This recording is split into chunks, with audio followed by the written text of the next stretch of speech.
Hey guys, welcome to another episode of The Wedding Master. Now, I've been an MC in Sydney for well over 6 years, and at every wedding I learn something different.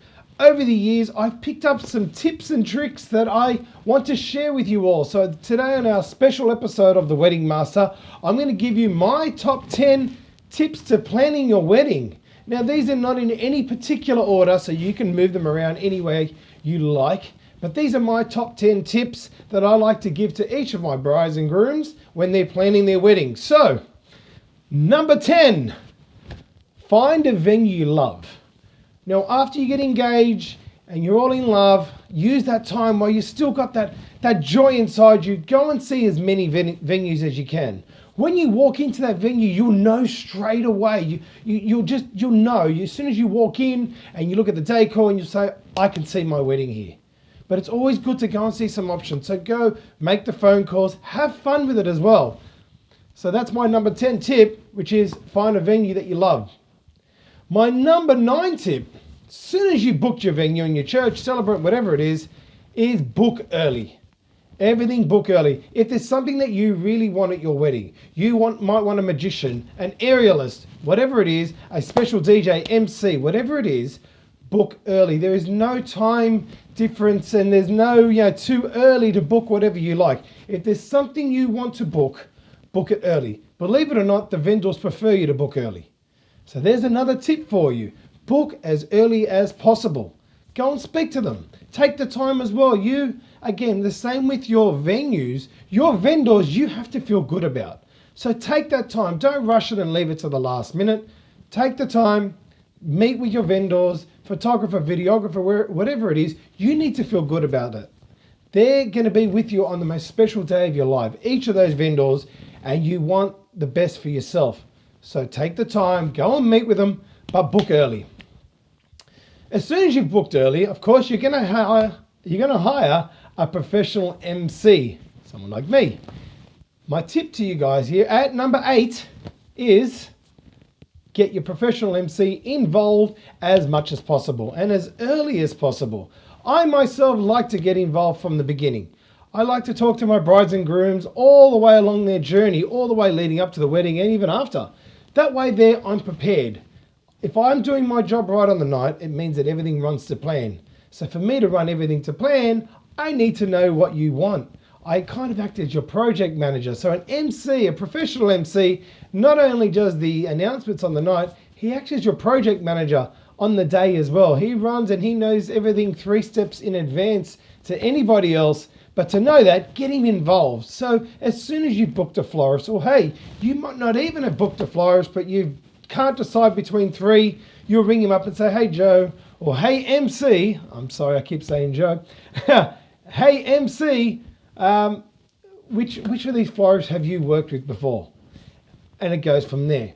So any tips? So get your MC involved as early as you can.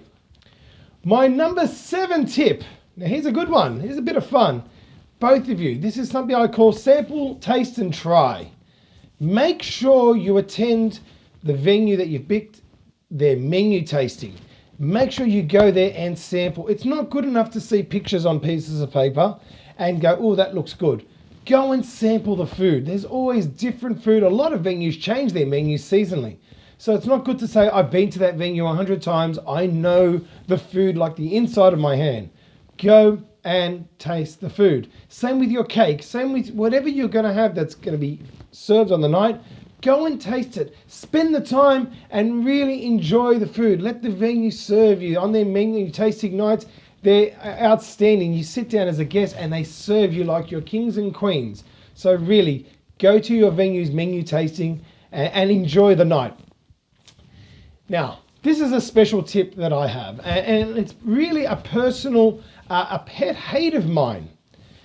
Most bridal tables have flowers on them, yes, and they look great. But I always say, now this is my tip number 6, get your stylist to measure you.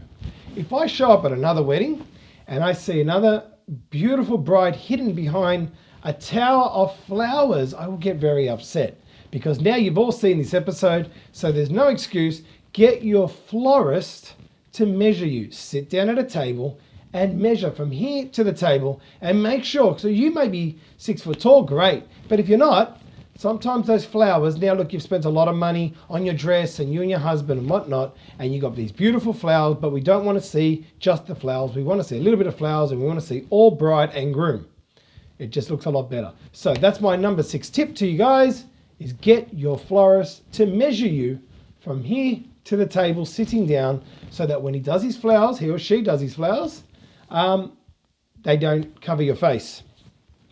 Here's a fun one though, and it's caused a little bit of heartache with some couples in the past, and it's table setting. So my number 5 tip, this is my personal number 5 tip, is when you're doing table settings, print all the names out.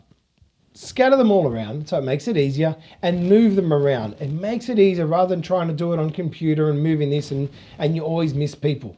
Print all the names out of the people that are going to come and move them around tables with your hand. It's a bit of fun as well, but it makes it a lot easier to move things around, especially if you have big numbers. If you have smaller numbers, well, it doesn't really matter. It's easier. But on the bigger numbers, hey, print them out. It'll save you a lot of time and heartache. Here's another fun one. So number 4, my wedding tip number 4. Every time you see a bride and groom dancing their first dance, their bridal waltz, it's the most beautiful dance of the night. It's what everyone's been waiting for. And the bride and groom are so nervous up there that they're trying to follow their steps and they don't know what to do. And most of the time the brides are going, oh my God, oh my God, oh my God, oh my God, oh my God. What do I say? What do I say? So my tip to number 4 is have something planned that you're going to talk about. I know it seems silly, but if I try and eliminate, anything that won't make you calm. If you already have something planned. Now, my favorite one to tell each bride and groom is what's the correct steps to wash a car. I know it sounds silly, but don't talk about it before. But when you're up there, one of you will start. So the first thing is, you wash the car with the hose, whatever, and you go on from there.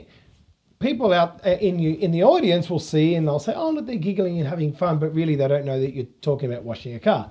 I know it's a silly one, but it looks great on camera to see a bride and groom smiling on their first dance rather than, oh my God, oh my God, oh my God, oh my God, oh my God, oh my God.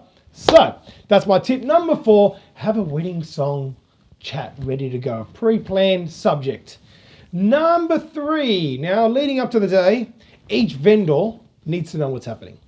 So my tip to you here, number 3, very easy one, is keep all your vendors informed as much as possible. About a month before your wedding, you'll meet with your professional MC and you'll create your run sheet together. After that's been approved by the venue, send it to everybody, anyone that's working on the day, because they want to know. Going on with that, if you give all your vendors what time they have and give them more time, they'll do a better job. If they're second guessing and not knowing, it will affect their job.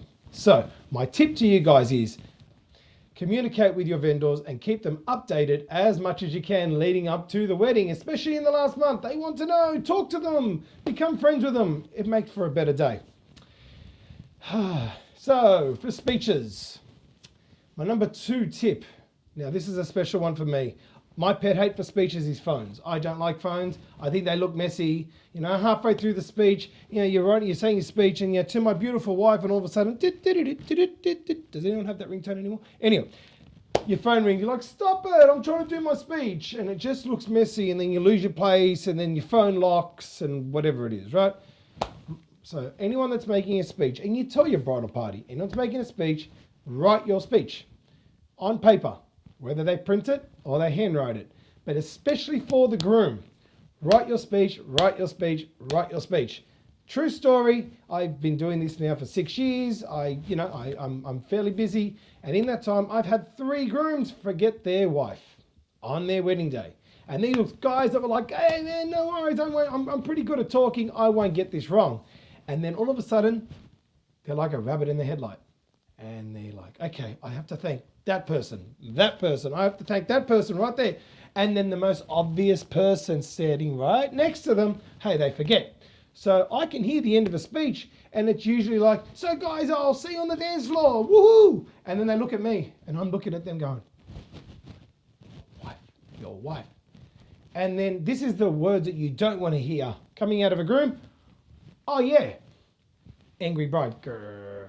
So write your speech on paper, print it or handwrite it, not on your phone.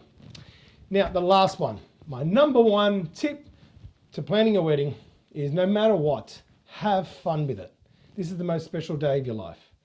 Okay, no matter if you're planning your wedding for a month, a year, or 5 years, it is meant to be the most enjoyable part of your life. So if at any point something happens and it's stressing you guys out, close the book and go out. I often tell couples, because I've had couples ring me that they're at that point, they're like, ah, and I say, whatever you're working on, table settings, whatever it is, close the book. And I usually tell them to go to the movies. Now the movies is a fun one. People go, why do you say go to the movies? Because they have to sit next to each other for an hour without talking. By the end of that movie, whatever you're arguing about, you'll forget. Now that's just my tip. I know it's silly again, but it works. So anything that is bothering you guys, close the book, deal with it the next day. It's meant to be the most enjoyable part of your life, planning your wedding. It is, and it's going to be the most beautiful night if you follow my tips. Now, there's lots of other tips, and I'm sure that people will tell you, but these are my top 10 tips. You can move them around in any order. So, thank you for watching The Wedding Master this week. I hope you enjoyed it. Don't forget, if you haven't already, subscribe now. There's going to be lots more episodes like this where I'm giving you some tips and insights and whatnot to the behind the scenes of the wedding industry. So I'll see you next week on The Wedding Master. Thank you.